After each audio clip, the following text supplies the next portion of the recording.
दंडवत प्रणाम। आज आपण आषाढी एकादशी विषयी थोडीशी माहिती घेणार आहोत। आषाढी एकादशी हा काही महानुभाव पंथाचा तसा सण नाही आहे, परंतु या दिवशी जे काही देवतेच्या संदर्भातलं काही भजन पूजन मोठ्या प्रमाणामध्ये केलं जातं अन्य लोकांमध्ये, जे महानुभाव पंथीय नाही आहेत, तर त्या निमित्ताने मोठ्या प्रमाणामध्ये देवतेचं पूजन होत असल्यामुळे आपण तो जो दिवस आहे तो नपाळत्याचा मानला जातो।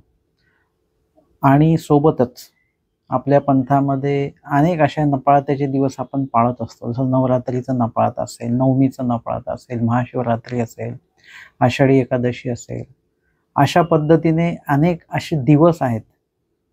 तर त्या दिवशी देवतेचं भजन पूजन मोठ्या प्रमाणामध्ये केलं जातं आणि म्हणून आपण ते नपाळतं पाळत असतो। नपाळतं म्हणजे काय की ज्या दिवशी बाहेरून आपल्याला काही वस्तू आणायच्या नाही आहेत। का बरं नाही आणायच्या?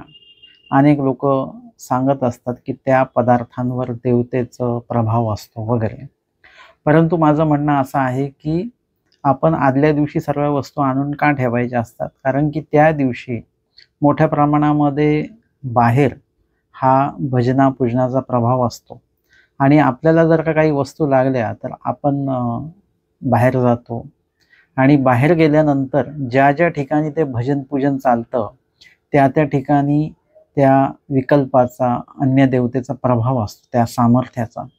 आणि आपण तिथून आलो गेलो त्यांच्या त्या सर्कलमधनं वगैरे, तर निश्चितच त्याचा प्रभाव आपल्यावर होऊ शकतो आणि ते आपल्याला विघ्न रूपाने त्याचा बाधा होऊ शकतो, आपल्याला मळीनत्व येऊ शकतं। असं काही तुमचं एकदम काही वाईट होईल अशातला भाग नाही, परंतु यामुळे काय होतं, मळीनत्व येतं आणि मळीनत्व हे एक प्रकारचं स्लो पॉयझन आहे। अनेकांना ही गोष्ट कळत नाही। ते कुठेही म्हणजे नपाळत्याचं ठिकाण असेल, देवताजनित ठिकाण असेल, तिथे जाऊन येतात, फिरून येतात, तिथे भोजन करतात, तिथे राहतात, परंतु हे कसं आहे, स्लो पॉयझन सारखं आहे। यामुळे नेमकं काय नुकसान होत आहे, सुरू झालेलं आहे नुकसान किंवा होतं आहे किंवा झालेलं आहे, हे सहजासहजी ज्याचं नुकसान होतं त्याला कळत नाही। ही एक विशेषता आहे। इतरांना कळेल, त्यांचे गुरु निमित्त सुहृद असतील त्यांना कदाचित ते लक्षात येईल। आणि एखादा व्यक्ती जाणकार आहात, म्हणजे तुम्ही जर का स्मरणनिष्ठ असाल, विधीचं पालन तुम्ही करत असाल, तर तुमच्या विधीमध्ये काय मळीनत्व आलं, तुमचा विधी कुठे कुठला विधी कमी झाला हे तुमच्या लगेच लक्षात येईल। परंतु जर का तुम्ही त्या विधीचं पालन करते नसाल तर त्याच्यामुळे ते मळीनत्व आलेलं तेही लक्षात येत नाही।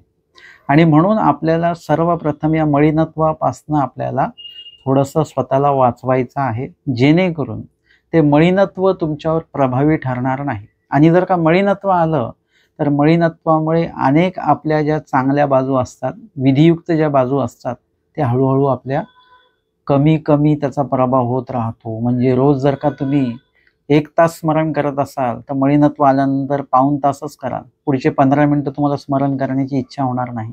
असं होता होता अर्धा तास, 15 मिनिटं आणि नंतर ते स्मरण जे आहे ते कदाचित बंदही पडू शकतं। आणि म्हणून आपल्याला या मळीनत्वापासून लांब राहायचं। हे मळीनत्व कशामुळे येऊ शकतं की देवताजनित ठिकाणी आपण गेलो, नुसतं जाऊन जरी आलो त्याचं एक मळीनत्व आहे। त्याच्याही पेक्षा जास्त मळीनत्व जर का तिथे जाऊन आपण काही खानपान केलं तर त्याच्यामुळे ते मळीनत्व येऊ शकतं, किंवा त्या देवतेचा अपमान आपल्याकडनं जर का झाला तर त्याचा एक वेगळा क्षोभ सुद्धा होऊ शकतो। आणि म्हणून या सर्व गोष्टींपासून आपण त्या गोष्टीला बळी पडता कामा नये, म्हणून आपल्याला नपाळत्याच्या दिवशी प्रवासही करायचा नाही, हे लक्षात घ्या। मुळात आपल्याकडे काय होतं आहे की नपाळता असेल तर आपण गाड्या करून इकडे तिकडे सर्वीकडे जात राहतो। हेतू आपला चांगला आहे, प्रसाद वंदनाचा हेतू आहे, देवपूजा वंदन करण्याचा हेतू आहे, आणि तो हेतू असल्यामुळे आपल्याला कदाचित काही त्रास होत नाही। परंतु जर का आपण त्या निमित्ताने प्रवास करतो आहोत, परंतु आपलं जे विधी कर्म आहे, ते विधी जे देवाने सांगितलेले विधी आहेत, ते जर का आपण यथायोग्य प्रकारे करत नाही, तुम्ही गाडी करून तुम्ही स्थानवंदनाला गेलात नपाळत आहे म्हणून, परंतु जाताना तुम्ही स्मरण करत नसाल, तुम्ही धर्मवार्ता करत गेला नाही, देव आठवत नाही गेलात, तर कदाचित त्रास होऊ शकतो, कारण नपाळत्यातनं येतो जातो आपण। म्हणून कुठल्याही वेळेला 12 महिन्यात कधी तुम्ही स्थानवंदन, मार्गभेटी, देवपूजा वंदनाला जा, जाताना तुम्हाला काय करायचं आहे, गाडीमध्ये धर्मवार्ता करायची आहे, स्मरण करायचं आहे, देव आठवत आठवत, जर का कोणी इतर लोक बडबड करत असतील तरी आपला आपला देव आपण स्वतः आठवू शकतो. तर अशा पद्धतीने हे मलिनत्व येऊ नये म्हणून नपाळत्यामध्ये आपला प्रवासही होता कामा नये. आणि म्हणून त्या नपाळत्याच्या दिवशी आपल्याला कुठे बाहेर काय आणायची वेळ येऊ नये म्हणून आदल्या दिवशी जे काही आवश्यक पडेल ते आपण साहित्य आणून ठेवायचं, जेणेकरून तुम्ही जेवढं काही बाहेर जाल तेवढं तुम्हाला त्या ज्या विभागातनं यावं जावं लागेल, म्हणजे त्या देवतेच्या सामर्थ्याच्या प्रभावातून तुम्ही याल जाल, हा एक प्रकार झाला. दुसरा प्रकार आहे की तिथे जे काही भजनं वगैरे काही चालू असतात ते तुमच्या कानावर पडतात आणि ते कानावर पडून ते थोड्या वेळाने आपण गुणगुणायला पण लागतो, आपोआपच आपल्या लक्षात पण येत नाही ते. म्हणजे हे काय आहे की तिथला प्रभाव अशा पद्धतीने तुमच्या अंतःकरणामध्ये उतरतो, वाचेमध्ये येतो, आपण गुणगुणायला लागतो, आपल्याला ते आवडतं, रमतो त्याच्यामध्ये. म्हणजे तेवढं तुम्ही ईश्वरापासून लांब लांब होता आणि हे असं मलिनत्व एक एक वाढत राहतं. आणि म्हणून या दिवसाच्या निमित्ताने आपल्याला काय करायचं आहे की तुमच्या आसपास देवपूजा वंदन असेल, प्रसाद वंदन असेल तर निश्चितच तुम्ही ते करा.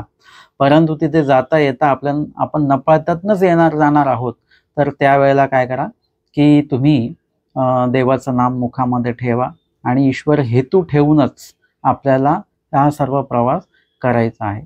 तर या दिवसाच्या निमित्ताने नपाळत ज्याही दिवशी असेल त्या दिवशी आपण काही बाहेरचं घेऊ नये. आता खूप लोक म्हणतात असं देवाने कुठे सांगितलंय का वगैरे, सांगितलं असेल नसेल सांगितलं, परंतु मला असं वाटतं की एखादे दिवस जर का आपण पाळलं तर काही हरकत नाही. नपाळत्याचे 9 दिवस असतात, त्या दिवशी पण काही लोक हे करतात की काय हरकत नाही, कोणी देवाने कुठे सांगितलं का, नसेल जरी सांगितलं पण काही काही गोष्टी ज्या असतात त्या आपण जर का पाळल्या तर त्याच्यामध्ये वाईट असं काही नाही आहे. जर का आपण नपाळत्या दिवशी बाहेरून नाही वस्तू आणली तर आपल्याला काही मलिनत्व येणार नाही, उलट चांगलंच होईल की आपलं येणं जाणं वाचेल. त्या ठिकाणी जे काही मलिनत्व येण्याचा जो काही भाग आहे तो आपल्यामध्ये येणार नाही. आणि कुठेतरी अजून एक त्याचा एक संदर्भ असा असतो की म्हणजे कारण त्याचं असं आहे की नपाळत्याच्या दिवशी बाहेरून काही आणायचं नाही, म्हणजे आदल्या दिवशी सगळ्या गोष्टी तुम्ही आणून ठेवल्या की त्या दिवशी तुम्हाला बाहेर जायची वेळ येणार नाही. आणि नपाळत्याच्या दिवशी जास्तीत जास्त तुमचं घरी राहून स्मरण व्हावं, इतर कामामध्ये किंवा इतर गोष्टींमध्ये तुमचा वेळ जाऊ नये, येण्या जाण्यात बाहेर वेळ जाऊ नये, वस्तू आणण्यात वेळ जाऊ नये. अधिकाधिक स्मरण नपाळत्याच्या दिवशी आपलं झालं पाहिजे, जेणेकरून बाहेर जो देवता विकल्परूपी जो प्रभाव आहे तो प्रभावाचा प्रभाव आपल्यामध्ये होता कामा नये. म्हणून नामस्मरणाची जी काही इम्युनिटी पॉवर आहे, जी काही प्रतिकार शक्ती आहे ती आपल्यामध्ये आपल्याला निर्माण करायची आहे. आणि म्हणूनच आपल्याला या दिवसाच्या निमित्ताने अधिक देवपूजा वंदन, अधिक स्मरण, अधिक लीळा चिंतन, अधिक विधींचं पालन करता आलं पाहिजे. आपल्याला आजचा हा विषय निश्चितच लक्षात आला असेल. आपण सर्वांनीच याचं यथोचित व्यवस्थितपणे पालन करायचं आहे. दंडवत प्रणाम.